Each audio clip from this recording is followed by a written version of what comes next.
Hello students, ये आपके chapter 13 की थर्ड वीडियो है न्यूमेरिकल की। देखिए इसमें फर्स्ट न्यूमेरिकल है, वायु के सापेक्ष कांच और जल के आवर्तनांक 3/2 तथा 4/3 है, तो जल के सापेक्ष कांच का आवर्तनांक क्या होगा। वायु के सापेक्ष कांच का आवर्तनांक दिया है हमें, ये देखिए वायु के सापेक्ष कांच का आवर्तनांक। तो वायु के सापेक्ष कह रहे हैं तो इसको इधर लिखेंगे ANG, ठीक है। जिसका कह रहे हैं उसका इधर राइट हैंड साइड में लिखेंगे उसको सफिक्स में, ठीक है। इसको ऐसे लिखेंगे ANG। कितना दिया है 3/2 दिया है। और वायु के सापेक्ष जल का आवर्तनांक, जल वाटर कहते हैं, W से डिनोट करेंगे इसे, तो ANW दिया है 4/3। अब पूछा है हमें जल के सापेक्ष कांच का आवर्तनांक। किसका पूछा है? जल के सापेक्ष कांच का आवर्तनांक हमसे पूछा है। तो इसको किसके सापेक्ष पूछा है? वाटर के सापेक्ष कांच का। तो इसको लिखेंगे WNG। जब इसको खोल के लिखते हैं तो इसको लिखते हैं, जो यहाँ सफिक्स में लिखा होता है उसको ऊपर लिखते हैं, जिसका पूछ रहे होते हैं तो इसको लिखते हैं ANG/ANW, ठीक है। इन दोनों की वैल्यू हमारे पास है, ये देखिए ANG की वैल्यू दी है हमें 3/2 और ANW की वैल्यू दी है 4/3। यानी कि कैलकुलेशन करेंगे ये 3 ऊपर पहुंच जाएगा तो ये कितना हो जाएगा 9/8। यही हमारा आंसर है। जल के सापेक्ष कांच का आवर्तनांक कितना आ गया 9/8 आ गया। नेक्स्ट क्वेश्चन है आपका, जल के सापेक्ष वायु और कांच के आवर्तनांक। वायु के जल के सापेक्ष, अब किसके? जल के सापेक्ष वायु और कांच का आवर्तनांक दिया है हमें, कितना दिया है 14 और 21। तो वायु के सापेक्ष कांच का आवर्तनांक पूछा है। पहले जो दिया है उसको लिखिए, जल के सापेक्ष वायु का, जल के सापेक्ष देखिए वाटर के सापेक्ष एयर का कितना दिया है 14 दिया है, ये लिख दिया। दूसरा दिया है हमें जल के सापेक्ष कांच का आवर्तनांक, ठीक है। किसके सापेक्ष? जल के। वाटर के सापेक्ष कांच का, ग्लास का आवर्तनांक कितना दिया है हमें 21 दिया है। और पूछा क्या है? वायु के सापेक्ष कांच का आवर्तनांक। वायु के सापेक्ष कांच का, वायु के सापेक्ष मतलब ANG, जी ग्लास, कांच का पूछा है हमसे। किसके सापेक्ष? वायु के सापेक्ष। तो देखिए इसको, देखिए वायु के सापेक्ष कांच का आवर्तनांक कैसे लिखेंगे इसको ANG, ये लिखा ANG इक्वल टू, इसको खोलेंगे तो कैसे लिखेंगे WNA/WNG, ठीक है। इसकी वैल्यू हमारे पास दी है 14 और इसकी दी है 21। तो इसकी कैलकुलेशन करेंगे, 7 से काटेंगे, 7 दूनी 14 और 7 ते 21, तो कितना गया 2/3। यही हमारा आंसर है इसका। नेक्स्ट क्वेश्चन है आपका, 15 सेंटीमीटर फोकस दूरी वाले एक अवतल दर्पण के सामने दर्पण से 10 सेंटीमीटर की दूरी पर 8 सेंटीमीटर ऊंचाई की वस्तु रखी है, ठीक है। दर्पण द्वारा बने प्रतिबिंब की स्थिति ज्ञात कीजिए। फोकस दूरी हमें कितनी दी है? फोकस दूरी दी है हमें 15 दी है, ठीक है। दर्पण के सामने, दर्पण से 10 सेंटीमीटर की दूरी पर, 10 सेंटीमीटर की दूरी पर 8 सेंटीमीटर ऊंची वस्तु रखी है, ठीक है। देखिए इसका सॉल्यूशन हमें दिया है, अवतल दर्पण की फोकस दूरी कितनी दी है 15 दी है। अवतल दर्पण है इसलिए इसको माइनस में लेंगे, ठीक है। वस्तु की दूरी U से डिनोट करते हैं, कितनी है 10 है। वस्तु की दूरी को कैसे लिखते हैं? U से लिखते हैं। अवतल दर्पण है माइनस में लेंगे, ठीक है। फॉर्मूला हम जानते हैं दर्पण का सूत्र कितना होता है फोकस दूरी का 1/f = 1/b + 1/u, ठीक है। इसमें हम वैल्यू पुट करेंगे, ये देखिए इसमें 1/b = u की वैल्यू हमें दी है, f की वैल्यू हमें दी है, ठीक है। ये दोनों वैल्यू हम इसमें पुट करेंगे, ठीक है। चाहे यहाँ पर डायरेक्ट पुट कर लो या फिर फॉर्मूले के पहले 1/b = निकाल लो। तो 1/b = निकालेंगे तो 1/u इधर माइनस में चला जाएगा, तो 1/b = 1/f - 1/u। f की वैल्यू हमें दी है -15 हमने रख दी, u की वैल्यू दी है हमें -10। इसकी कैलकुलेशन करेंगे तो ये क्या होगा, ये इधर जाके ये क्या है, ये इससे ये प्लस में हो जाएगा, ये कितना हो गया, ये हो जाएगा -1/15 + 1/10, इनका एल्सियम लेंगे तो कितना जाएगा 30 आ जाएगा। ऊपर कितना आएगा यहाँ पर -2 एंड यहाँ कितना आएगा +3। तो इसकी कितना आ गया 1/30, ये लिख दिया 1/30 आ गया। तो 1/v is equal to 1/b is equal to कितना आ गया 1/30, और v इज इक्वल टू निकालेंगे यहाँ से तो कितना जाएगा b is equal to 30 centimetre. तो हमारा दर्पण क्या है, दर्पण प्रतिबिंब के पीछे दर्पण से 30 सेंटीमीटर पर बनेगा और आभासी बनेगा। b की वैल्यू जब अपतल दर्पण में पॉजिटिव में आती है तो प्रतिबिंब कैसा बनता है, आभासी बनता है। ये रूल में आपको लिखवाया गया है, ठीक है। आवर्धन, इसका आवर्धन निकालेंगे। आवर्धन का फॉर्मूला क्या होता है, /2/1 इज इक्वल टू -v/u। /2 क्या है, यहाँ पर प्रतिबिंब की लंबाई है, और /1 है वस्तु की लंबाई है। ये प्रतिबिंब की दूरी, ये वस्तु की दूरी, सबकी वैल्यू यहाँ पर पुट करेंगे। वैल्यू पुट करेंगे यहाँ पर b की वैल्यू कितनी है 30 है, और u की वैल्यू -10 है, ठीक है। तो यहाँ से इस 0 से 0 कट जाएगा, और ये माइनस से माइनस कैंसिल हो जाएगा, तो ये +3 हो जाएगा। यहाँ पर /1 की वैल्यू कितनी है हमारी, /1 की वैल्यू है 8, ठीक है। हमें प्रतिबिंब की, हमें वस्तु की लंबाई दी है, कितनी दी है 8 सेंटीमीटर दी है। तो यहाँ पर इज इक्वल टू 8 लिखेंगे, तो वो 8 इसके साथ मल्टीप्लाई में चला जाएगा, तो /2 इज इक्वल टू कितना आ गया 8 × 3 24 सेंटीमीटर ऊंचा सीधा प्रतिबिंब बनेगा। ओके, नेक्स्ट क्वेश्चन है आपका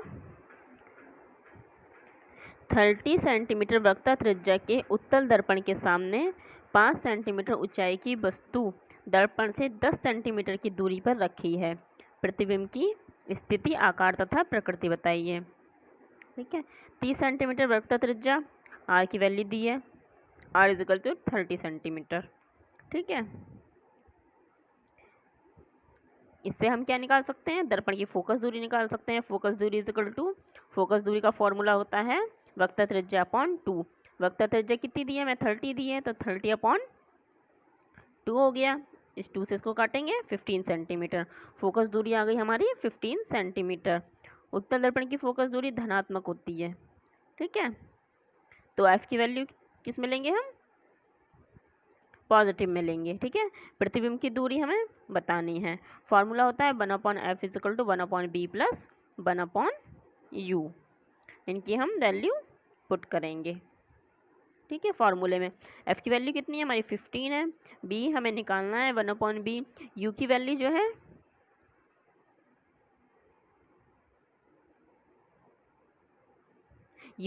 जो है हमें दी है 10, ठीक है। u की वैल्यू जो है माइनस में लेते हैं, तो ये -10 लगा ली, ठीक है। इसकी कैलकुलेशन करेंगे 1/b इक्वल टू, ये इधर जाके प्लस में हो जाएगा, ये देखिए इधर जाके प्लस में हो गया। इसका एलसीएम लेंगे 30 आ जाएगा। कैलकुलेशन करेंगे इसका कितनी आ जाएगा, b की value 1/b is equal to आ जाएगा 5/30, ठीक है। तो b इज इक्वल टू कितना आ जाएगा 30/5, तो b इज इक्वल टू आ गया हमारा 6, ठीक है। यहाँ पर इसको इससे काटेंगे, कितना गया 6 सेंटीमीटर। अतः प्रतिबिंब दर्पण के पीछे 6 सेंटीमीटर की दूरी पर बनेगा। प्रतिबिंब का आकार देखिए, प्रतिबिंब के आकार के लिए क्या निकालना होगा, आवर्धन। आवर्धन m इज इक्वल टू होता है /2/1 is equal to -v/u। u की वैल्यू है हमारे पास -10 है, b की वैल्यू अभी हमने निकाली है 6, और /1 की वैल्यू हमें दी है। वस्तु की ऊंचाई हमें दी है, ये देखिए सवाल में, ये 10 सेंटीमीटर की दूरी पर और 5 सेंटीमीटर की ऊंचाई पर ये दी है वस्तु की ऊंचाई, ठीक है। ये /1 की वैल्यू है, तो इन सब की वैल्यू दी है, इनकी वैल्यू हम उठा के यहाँ पुट कर देंगे। इस फॉर्मूले में हमने पुट कर दी, m is equal to /2/1 is equal to -v/u। तो ये /1 इसके अपॉन से इधर चला जाएगा मल्टीप्लाई में, ठीक है। तो इनकी सबकी वैल्यू पुट करेंगे, b की वैल्यू 6 है, माइनस फार्मूले में था, u की वैल्यू -10 है, और /1 की वैल्यू 5 दी है हमें। इससे माइनस से माइनस कट जाएगा, इस 5 से ये 10 कट जाएगा, 2 आ गया, 2 से ये 6 काटेंगे तो 3 आ गया, तो 3 आ गया, तो +3 सेंटीमीटर /2 की वैल्यू। अर्थात प्रतिबिंब का आकार 3 सेंटीमीटर है तथा प्रतिबिंब सीधा है, क्योंकि पॉजिटिव में आया है, ठीक है। प्रकृति कैसी होगी, उत्तल दर्पण सदैव आभासी तथा सीधा प्रतिबिंब बनाता है, अतः प्रतिबिंब आभासी तथा सीधा होगा। ठीक है, नेक्स्ट क्वेश्चन है आपका 5 × 10⁻14 हर्ट्ज की आवर्ती प्रकाश की किरण किसी द्रव से गुजरती है। ठीक है, यह है 5 × 10⁻14 हर्ट्ज आवृत्ति की प्रकाश की किरण किसी द्रव से गुजरती है तो प्रकाश की तरंगदैर्ध्य द्रव में 4500 एंगस्ट्रॉम पाई जाती है। तो द्रव का आवर्तनांक n निकालना है हमें। द्रव का आवर्तनांक का फॉर्मूला n = c/v होता है। हमें क्या दिया है, हमें दिया क्या है, हमें न्यू दिया है, आवृत्ति दी है h × 10⁻14 हर्ट्ज और हमें तरंगदैर्ध्य दी है कितनी 45 एंगस्ट्रॉम। इसको एंगस्ट्रॉम को मीटर में बदलेंगे तो 10⁻−10 से मल्टीप्लाई करेंगे तो ये मीटर में बन जाएगा। द्रव का आवर्तनांक का फॉर्मूला है हमारे पास n = c/v होता है और v = होता है न्यू लैम्डा।